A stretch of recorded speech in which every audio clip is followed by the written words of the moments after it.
नमस्कार दोस्तों।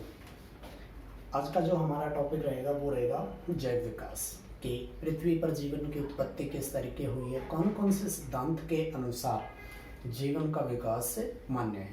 देखिए, वैसे तो जब हम एनसीईआरटी से साइंस के जो भी टॉपिक्स हम क्लियर करते हैं तो वहाँ पर आपको 5 से 6 सिद्धांत देखने को मिलते हैं, लेकिन उन सिद्धांत में 2 सिद्धांत बड़े इम्पोर्टेंट हैं। हम उन्हीं दोनों सिद्धांत पर जो है बात करेंगे। तो जिन साथियों ने चैनल सब्सक्राइब नहीं किया है वो ज़रूर कर लें, जिससे कि आपको नई वीडियो का नोटिफिकेशन मिलता रहे। चलिए, सबसे पहले बात करते हैं कि जैव विकास में जो जीवन है, जीवन की उत्पत्ति पृथ्वी पर हुई कब।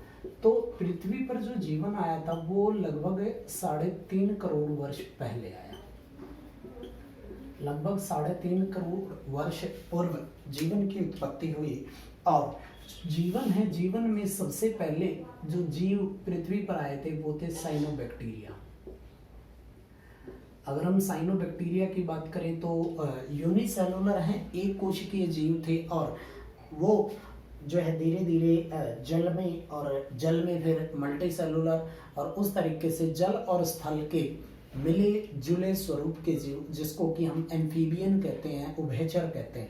और उसके बाद धीरे धीरे जो है रेंगने वाले जो जीव आए हैं, रेप्टाइल्स जिसको बोलेंगे, और उसके बाद धीरे धीरे जो है अन्य जीवों का विकास होते होते और लगभग 20 लाख वर्ष पूर्व से अब तक मानव का जो है विकास हो रहा है, और मनुष्य में भी लगातार परिवर्तन आते हुए जा रहे हैं। तो इन्हीं चीज़ों को जब हम लोग पढ़ते हैं तो इन्हीं चीज़ों को पढ़ते समय हम लोग 2 थ्योरी पढ़ते हैं। पहली थ्योरी पढ़ते हैं हम लेमार्क की, और दूसरी थ्योरी जो हम पढ़ते हैं वो पढ़ते हैं डार्विन की। तो इन दोनों थ्योरी की इम्पोर्टेंस क्या है, इन दोनों थ्योरी से मैंने बड़े इंपॉर्टेंट जो है पॉइंट्स निकाले हैं। तो वीडियो को कंप्लीट देखें, चैनल को लाइक ज़रूर करें, सब्सक्राइब करें, जिससे कि आपको नए नोटिफिकेशन मिलते रहे। चलिए, लेमार्क के लिए पहला जो क्वेश्चन आता है, लेमार्क जो है वो फ्रांस के निवासी थे। उसके ऑपोजिट डार्विन जो थे वो किसके, इंग्लैंड के निवासी थे। दूसरा जो क्वेश्चन आता है, लेमार्क ने अपनी बुक 1809 में इसने अपनी पहली जो है बुक लिखी थी,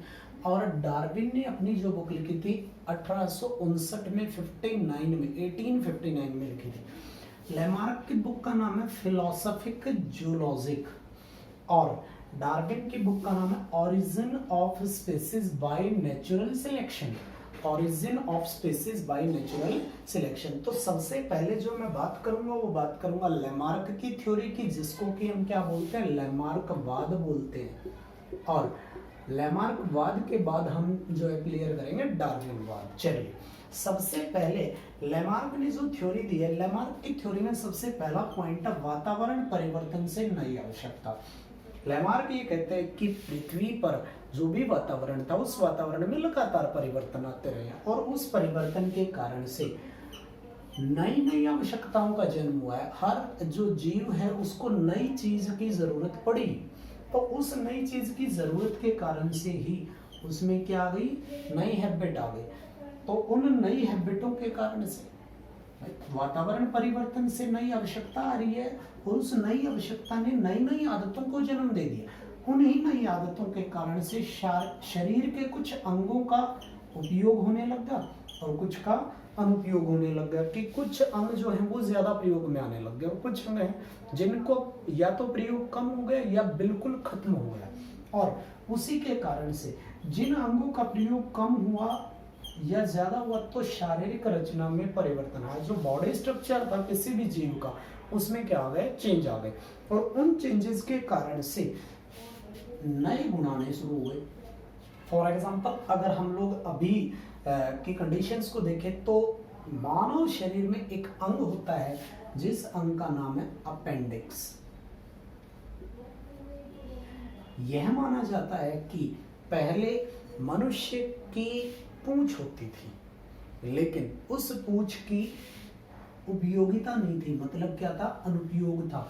तो धीरे धीरे वो पूंछ जो है क्या होती गई, शारीरिक रचना में परिवर्तन आके समाप्त हो गई, और उपार्जित अंग गुण के रूप में वो किस रूप में आ गई, अपेंडिक्स के रूप में आ गई। तो ये अननेसेसरी है अब हमारे लिए।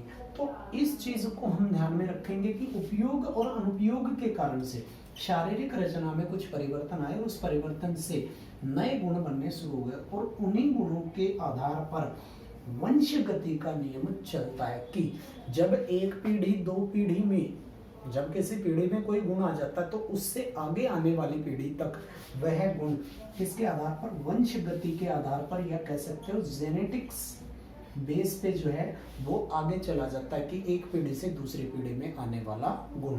और इस थ्योरी का प्रतिपादन किया था लैमार्क ने।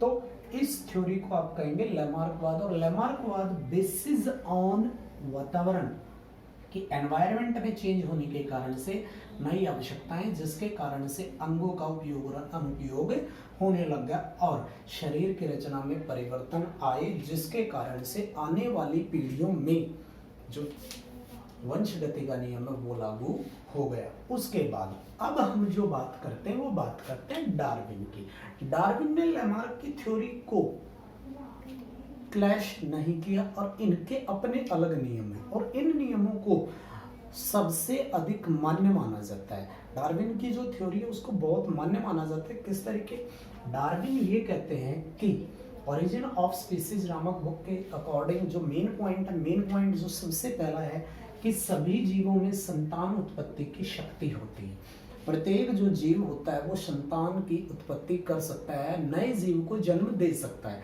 ये डार्विन का पहला पॉइंट था और इसी के कारण से उन्होंने कहा कि लेकिन वो जीव जब या तो वातावरण में आता है या अपनी जाति के जीवों से या किसी अन्य जाति के जीवों से जीवन संघर्ष करता है, मतलब जैसे एग्जाम्पल रूप में अगर हम लेकर चले कि एक जाति है, अभी बाघों की संख्या कम होती जा रही है, तो वो जो संघर्ष है वो वातावरणीय संघर्ष भी हो सकता है, स्वजातीय भी हो सकता है और अंतरजातीय भी हो सकता है। तीनों प्रकार का ही संघर्ष चल रहा है कि वातावरण में चेंज आने के कारण से चिड़िया की संख्या क्या होती जा रही है, कम होती जा रही है। और अंतरजातीय किस कारण से कि बहुत सारे अन्य बड़े जीव चिड़िया को मारकर खा जाते हैं। तो वो जो चीज है वो चीज क्या चल रही है, जीवन संघर्ष चल रहा है। संतान उत्पत्ति तो कर सकते हैं लेकिन साथ के साथ क्या करना है, उनको जीवन संघर्ष करना। और उस जीवन संघर्ष के कारण से जो कंडीशन आती है वो कंडीशन क्या आती है कि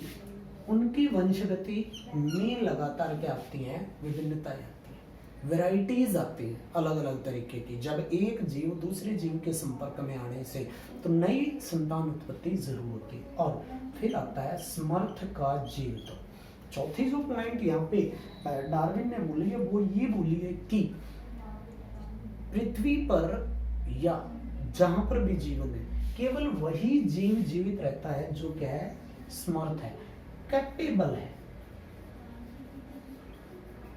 जो स्वयं को स्टेब्लिश करके रख सकता है, अपनी रक्षा कर सकता है, अपनी जो है अगली पीढ़ी का विकास कर सकता है। अब वो समर्थ जो जीव है वो क्या करेगा, वातावरण से अनुकूलन करते हुए चलता है। अगर उसने वातावरण से अनुकूलन किया तो नई जातियों की क्या होगी, उत्पत्ति होगी।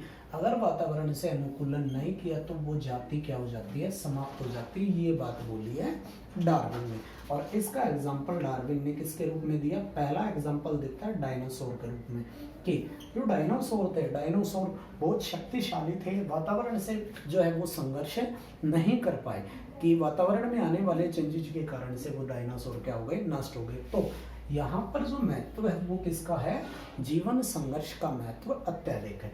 और जो यहाँ पर लैमार्क ने जो थ्योरी दी है, अपनी थ्योरी में लैमार्क ने जो एग्जाम्पल लिया वो लिया है जिराफ का कि मध्य अफ्रीका के देशों में जिराफ पाया जाता है और जिराफ प्रारंभ में घास खाते थे तो ये नीचे जमीन की ओर जो है इनका मुंह रहता था, तो इनकी गर्दन की लंबाई कम होती थी। लेकिन धीरे धीरे जब वो घास खत्म होनी शुरू हो गई तो इन्होंने पेड़ पौधों के कोंपले खाना शुरू कर दिया और उन कच्चे पत्तों को खाते खाते इनकी गर्दन बढ़ती गई और वो प्रभाव एक दिन में दिखाई नहीं दिया, वो कई पीढ़ियों के बाद वंशगति के रूप में इनके ऊपर प्रभाव दिखाई दिया।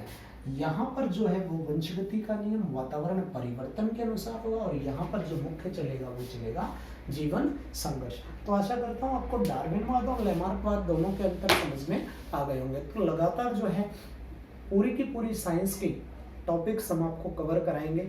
तो चैनल को लाइक करें, सब्सक्राइब करें और शेयर करें। धन्यवाद।